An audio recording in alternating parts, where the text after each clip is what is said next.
Dawn's Creative Life, and I'm sharing with you today a video about making paper from corn leaves. So I'm lucky enough to live on a beautiful large property in regional Victoria in Australia, and we have got lots and lots of space for a big veggie garden.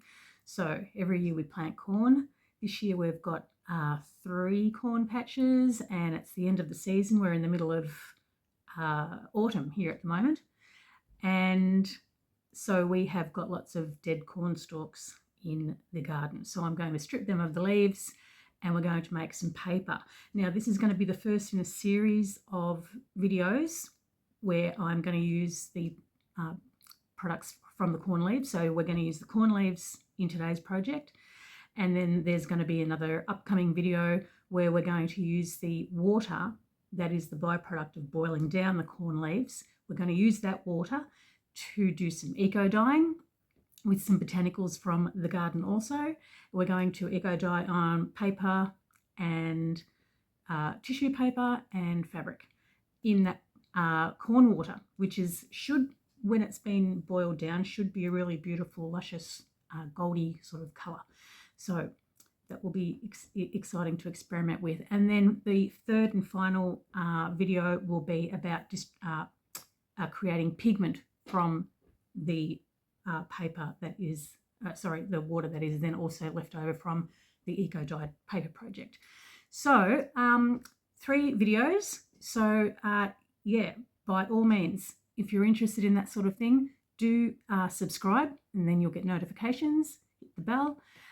You'll get notifications for all those 3 videos, and if you like what you see in this next video, please do like and share. I'm pretty new to YouTube, and so it'd be really great to get some more followers and get the word out there more. Okay, well, hopefully you enjoy what's coming up. Thanks. I'll see you in the studio. No, actually, I'll see you in the garden. Okay, thanks. Hello everyone, we are in the garden. I have been eyeing off this corn for quite some time now with the aim of making some paper.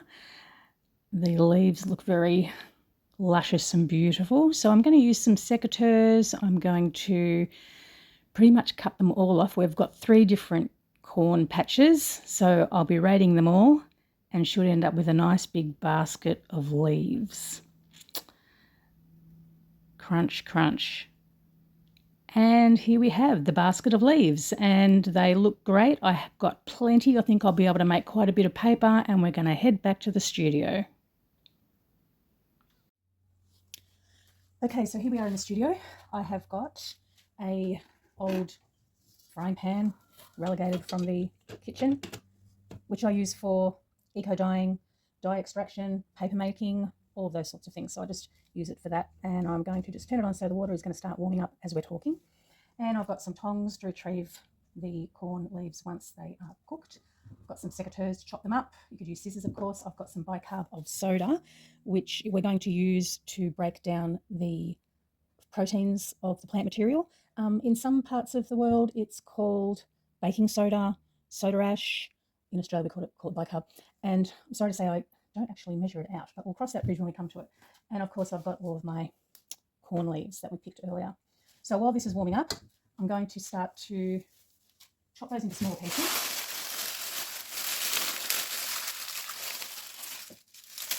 And chopping them into smaller pieces is just so that they'll cook down a bit quicker. So obviously, watch your fingers as you go. And I think I'll be able to fit all of these leaves into this batch. This is actually the second batch that I'm doing. I'm not going to put that piece in. It's really big and bulky, so I'm just going to skip that over there.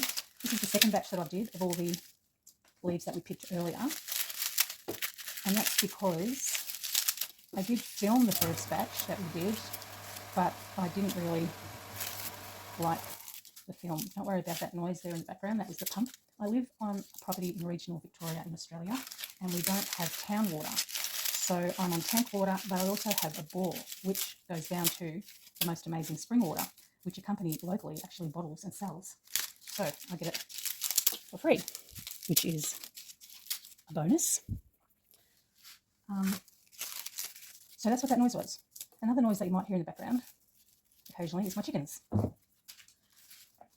also got a slotted spoon.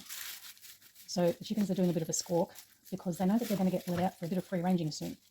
So they're starting to get impatient.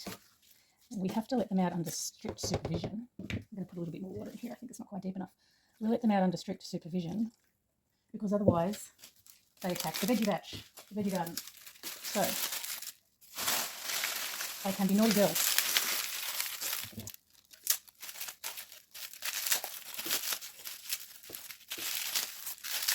Okay, when I have finished cutting these, I'll show you the pulp that I ended up with from the first go. So all those ones that you saw me pick earlier, I've done in 2 batches in this frying pan. It's quite a big frying pan.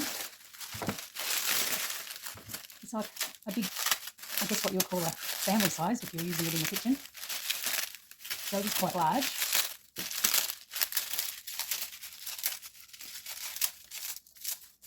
Okay, and we are about done. Pick up all the little remnants that have gone flying off in different directions. Put them all in the basket. Okay, I'll switch them all down and then we'll put some baking powder in. Sorry, not baking powder, baking soda, bicarb soda. And now, as I said earlier, I don't usually measure the bicarb of soda amount. I just give it a liberal sprinkle. But for this size pan, I guess maybe I might put in the equivalent of half a cup. I've never actually really measured it. But let's go and let's have a see. All right. Oh, there's a big chunk that just fell in. Okay, I'll just dissolve that in.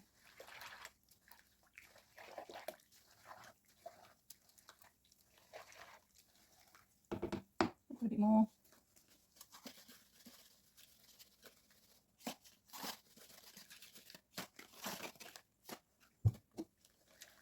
Dissolve that in. Good mix around.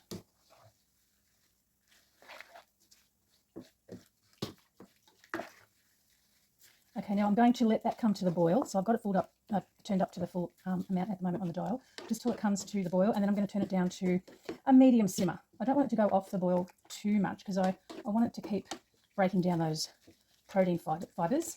So sort of a medium simmer. I'm going to put the lid on while it's getting to that point, so I'm going to keep an eye on it.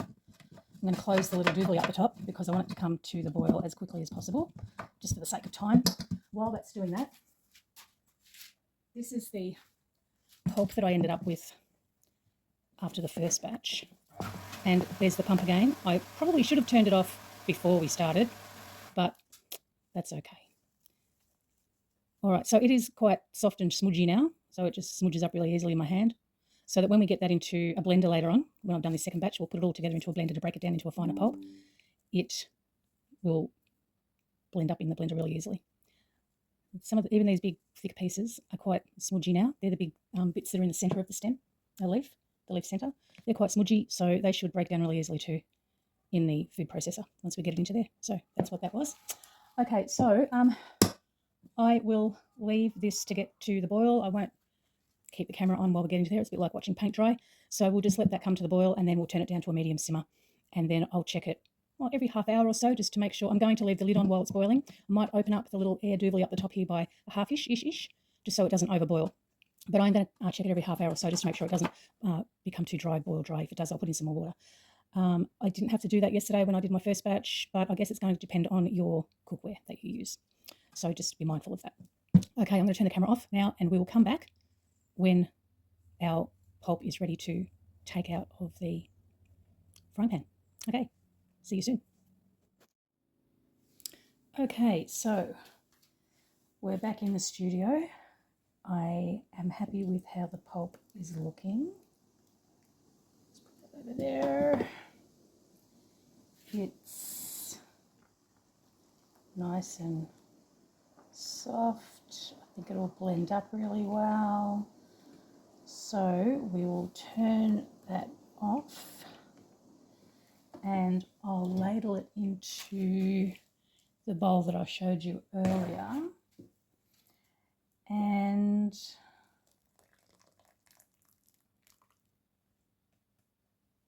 I know I said previously that I was going to blend this in the food processor. There goes the pump again, the food processor.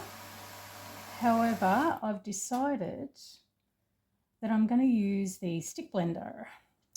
So the stick blender I've already got here in the studio, because I use the stick blender when I make small batches of paper pulp.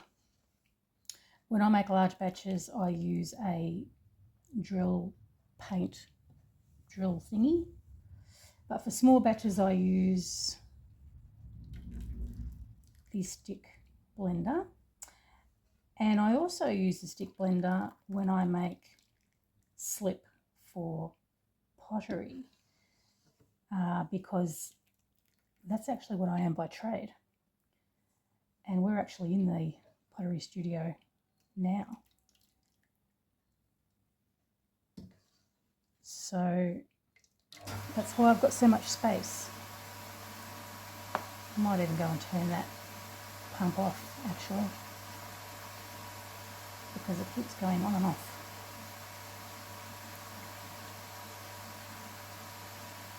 So give me 2 seconds and I will be right back.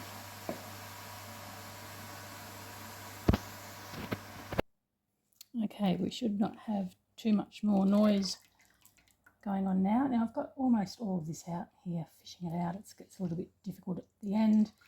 Now, you remember in the introduction I did say also that there were going to be some goodies attached to this video.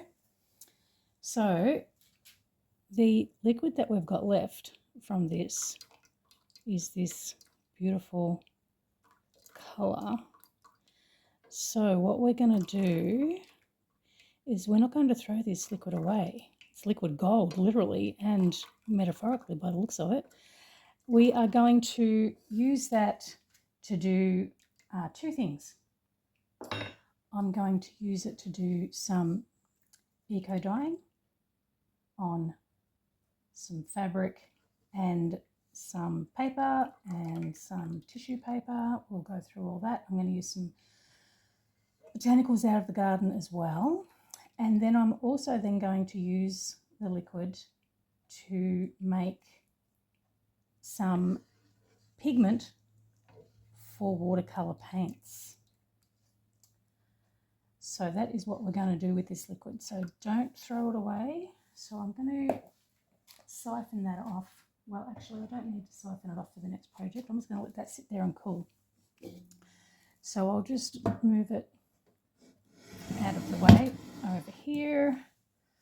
I will unplug it because I will now need the plug for my stick blender. So we'll just push that out of the way for the time being. I'm going to bring this bowl over and bring my stick blender, which is right here, and I will plug that in to the power point that I had my frying pan plugged into. Make sure it works, which it does. Alrighty, so I'm going to put all of my pulp in here.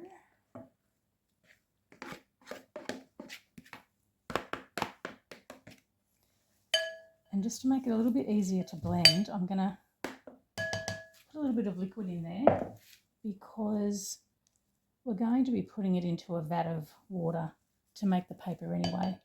So it doesn't matter if there's a bit of liquid in there, and that should hopefully theoretically make it a little bit easier to blend.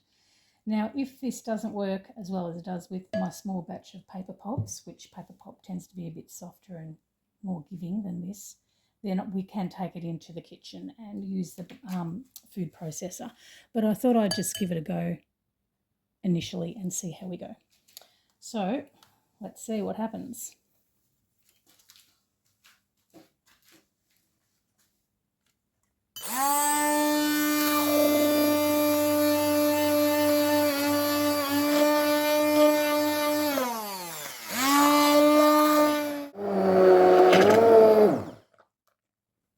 So we can see there it's looking really quite good.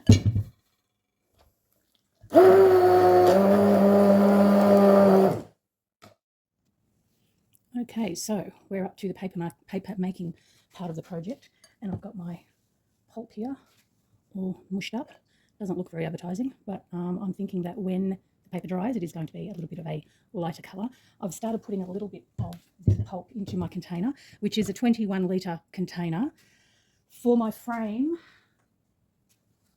which kind of just fits in. I would ideally like something a little bit bigger, but it wasn't going to be practical for the camera. I've also got some inclusions that I will add. I've got some old onion skins here that I used in a previous batch of eco dyeing. So I'm going to sprinkle those on top, and then they'll flatten into and become incorporated into the paper once we put it into the paper press. Okay, so I'm going to ladle a bit more of this in and give it a good swish around. I don't want to have my paper too thick, so I'm not going to add too much initially, and then we'll soon find out if there's not enough pulp in there once we do a first pull up with the decal. And if it's not thick enough, we can just empty it back in and put in some more. Whereas you can't do it the other way around. Once you've got it in, it's kind of difficult to get it back out again because it's incorporated with the water, as you can see. So you'd have to add more water to make the consistency correct if your paper is pulling up too thick. So I'm just going to leave it at that, and we'll do one, and we'll see how the thickness of this goes. So I'm just going to go. I'm going to put the decal in, and then move, and then bring it up.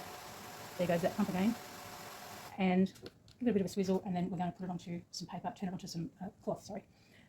Okay, so we'll have a go at that. Okay, so I'm just going to give another quick stir. Okay, and in we go, and straight down, come up, give it a jiggle. We want that pulp to be reasonably evenly distributed over the decal. Then we'll bring it up, we're going to let it drain.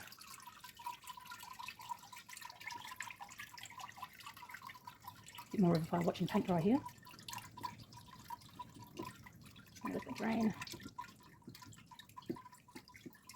It looks like the thickness is okay, although we're a bit thin on this side. So I'm just going to jiggle it around a bit just to even up that thickness, which means that I'll probably put another scoop in before I do the next one. I'll just do that while we're waiting for it to drain.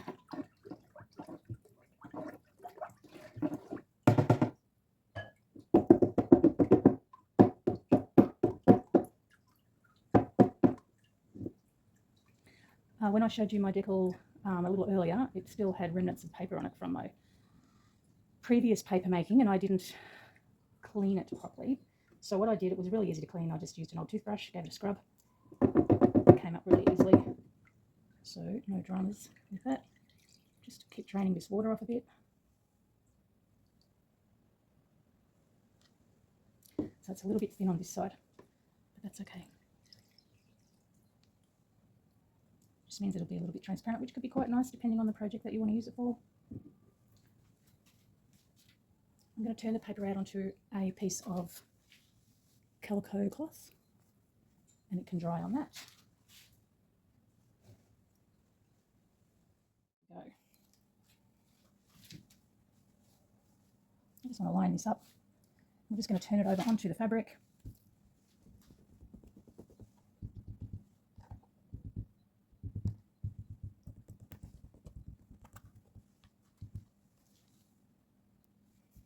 Okay, I can see some holes there where there's some little thin bits, but I'm going to be using this for journal pages, journal covers, so I don't mind if there's a bit of irregularity to it all, because for me that's going to add to the character of the finished pages.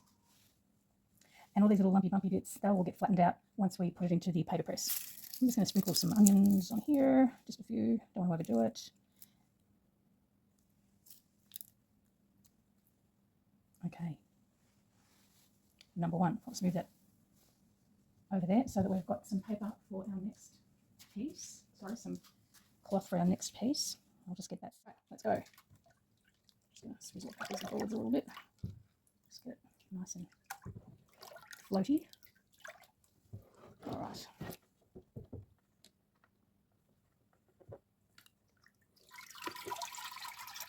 Just get that evenly distributed. Okay, this looks a bit more uniform this time. It's got a gorgeous texture. again, I'll just let that drain a little. While it's draining, I'm going to put the rest of this pulp in.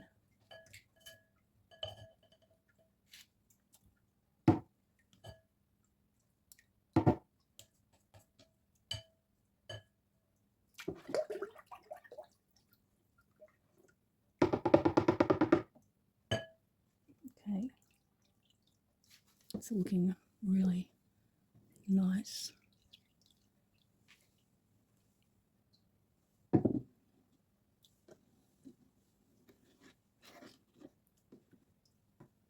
Okay, we will again now take it over to the piece of fabric that we've got set up. Okay, all right, let's see how we go with this little guy. All right, this is almost done, I think. Yep. Oh, that's really nice. And again, those little ridges will even out once it goes into the paper press. I will put some more onion skins on. Not too many, don't overdo it. Okay, we'll make one more on camera and then I'll do the rest off camera because, again, a bit like paint drying, but in this case paper drying. And then when we come back after that, we'll be putting the pieces into the paper press. So I'll do one more. I'll just set up my cloth that I need for this one. Okay. All right, let's go. Give it a stir around.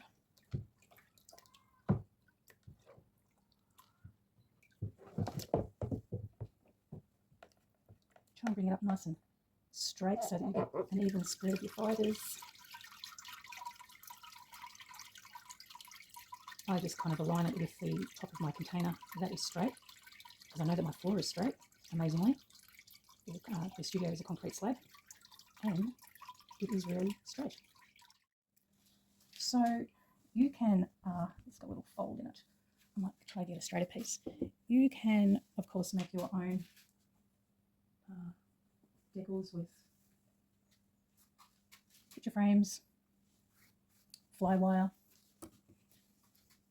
Easy to do. Knock to the camera. Okay, all right, here we go. This is the last one that we'll do. Just lining it up. And that's coming away really well as well.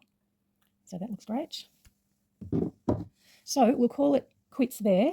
I will put some onion skins in there perhaps. Maybe I won't, maybe I will leave one plain, but I've got a few more papers in that vat to do. So I'll do them off camera and then we'll come back when I'm going to put them all into the paper press. Okay, so we're back with the paper press, which I've set up with these little bolts. And I also raided the nasturtium garden because I am going to put some little inclusions on some of the papers. I've already done a few. So let's start with this one. We'll just pop this here. And this has got also nasturtiums. Pick some red ones out of the garden. And we're just going to put these on top of each other. I've let these sit for a little while in towels just to drain out a lot of the moisture. Just to heighten the drying time, because this is going to take a little while to dry because of the moisture that we're piling up on top of each other here. Onion skins, some more nasturtiums, just make sure everything's sitting flat, some more nasturtiums. Towards the end, the paper was getting, the amount of pulp in the vat was getting low, so the paper invariably comes out much thinner, but this has got good potential because it may have a level of transparency, which can be quite nice if in journaling and bookmaking projects and just for something different. So nasturtiums again, pop that on there, and last but not least, I might leave this one plain and bring that over. Okay, cool. Now get my other piece and we'll line that up. Oop. It's getting a bit windy outside and the door of the studio just slammed shut. So that's okay.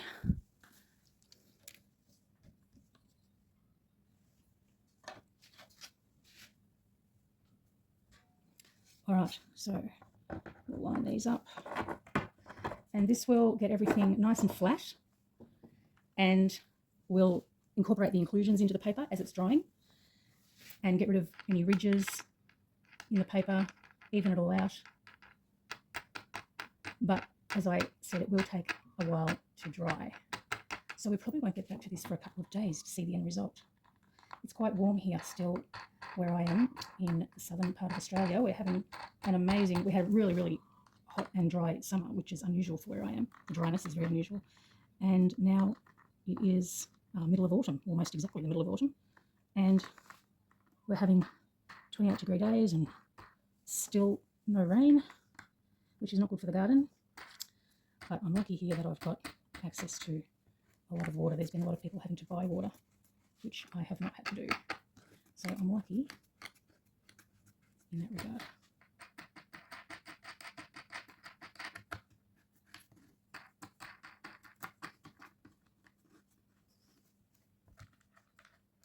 Just want to get this reasonably tight so that the paper ends up being nice and flat and integrated. You can see the water squeezing out as well. Okay, so that is about it for now, and we'll come back and see how that is going in a couple of days' time. Okay, and so we're back with our finished papers. I've undone the butterfly screws because that would have been a bit tedious to watch. So the big reveal. They're not completely dry, so what we'll be doing is hanging them to dry, but they'll be compressed enough now that all the ridges will be out of them and the inclusions will hopefully be nice and included, so to speak. Okay. So they are going to dry a bit lighter. You can already see some of the fibres lightening up. It's really nice. I'll just unveil them all and then we'll hang them.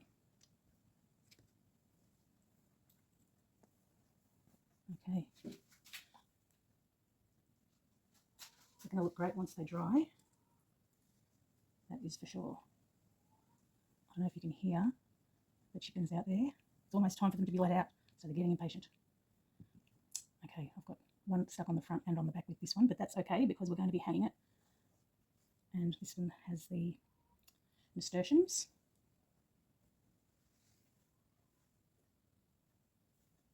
This is the one that the other one was supposed to be stuck to, but it's okay. And we'll start hanging, I think, because I'm running out of space.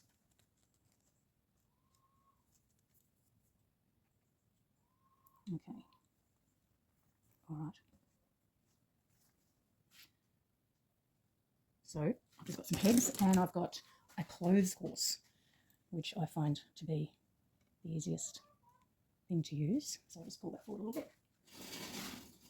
And we'll do some hanging. And I think that these will be dry within a day. Once I hang them, it's quite warm in here, which is good.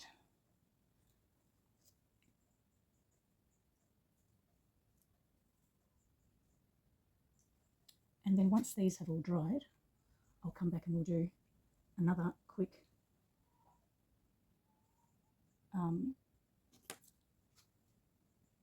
ending to the video just to see how they've all turned out, how much they've lightened and all that sort of thing.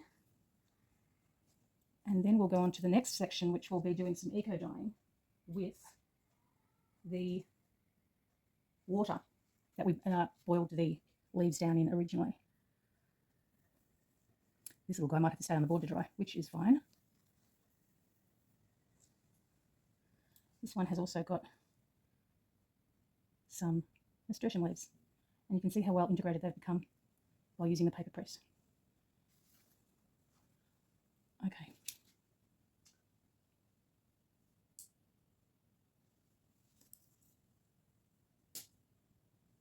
All right, that is it. We're going to leave those to dry, and we'll be back when they are dry to have a good look at them. Okay, so we're back on track and our papers are dry. I've taken them out of the press. They look good. A couple of them oh sorry, they were already out of the press. They were hanging out to dry, weren't they? A couple of them are buckled up a little bit as they were drying, but that's not a problem. What we'll do is, after I've taken them all off the papers, which I'll do now, we'll put them back in the press and that will flatten them out again. But they are looking really good. This has got a really nice kind of yellowy, oh, that's the onion skins on that side. It's a bit of something. Onion skins on that side, which has given a nice tone on this side as well. A nice toasty tone. And the fibres in there look really great as well. So really happy with that one. Same here. This was the nasturtium flowers. That's the back of the paper. It's got a really nice earthy, mustardy yellow, kind of an organic ochre yellow. And the fibres look great. The fibres from the corn leaves. Oh, and we left behind some leaves, not to worry. Okay. This one was one that was towards the end of the decal pulling out of the tub, and so the pop was quite thin, which is why it has come out this way. But I don't mind that at all. If you can imagine using that in a journal, little peepholes, really nice, even over the top of other fabrics or papers. It'll look great. And this had nasturtiums on this side, but it's kind of picked up the onion skin reddy brown colour from the piece beneath it. These little bits here I will keep. They'll be great for... My light's going out. Why is my light going out? These will be great for bits and pieces of collage and what have you, so we'll keep those. Because they were so thin, they're not very bulky, so they'll work well. Okay, this is another piece. Onion skins on this one, by the looks. The onion skins have even dyed the fabric. And that looks really nice too. The colours, the textures. And the onion skins have bled through onto this side, which also looks great. This was another thin piece. And that holly effect looks really good on there as well. That'll look great over the top of a paper or a fabric. And then this little guy, that's got some really nice textures in it from the fibres. I'm going to flatten these out a bit more again in the press, but of course you don't have to. It depends on how much texture you want in your work.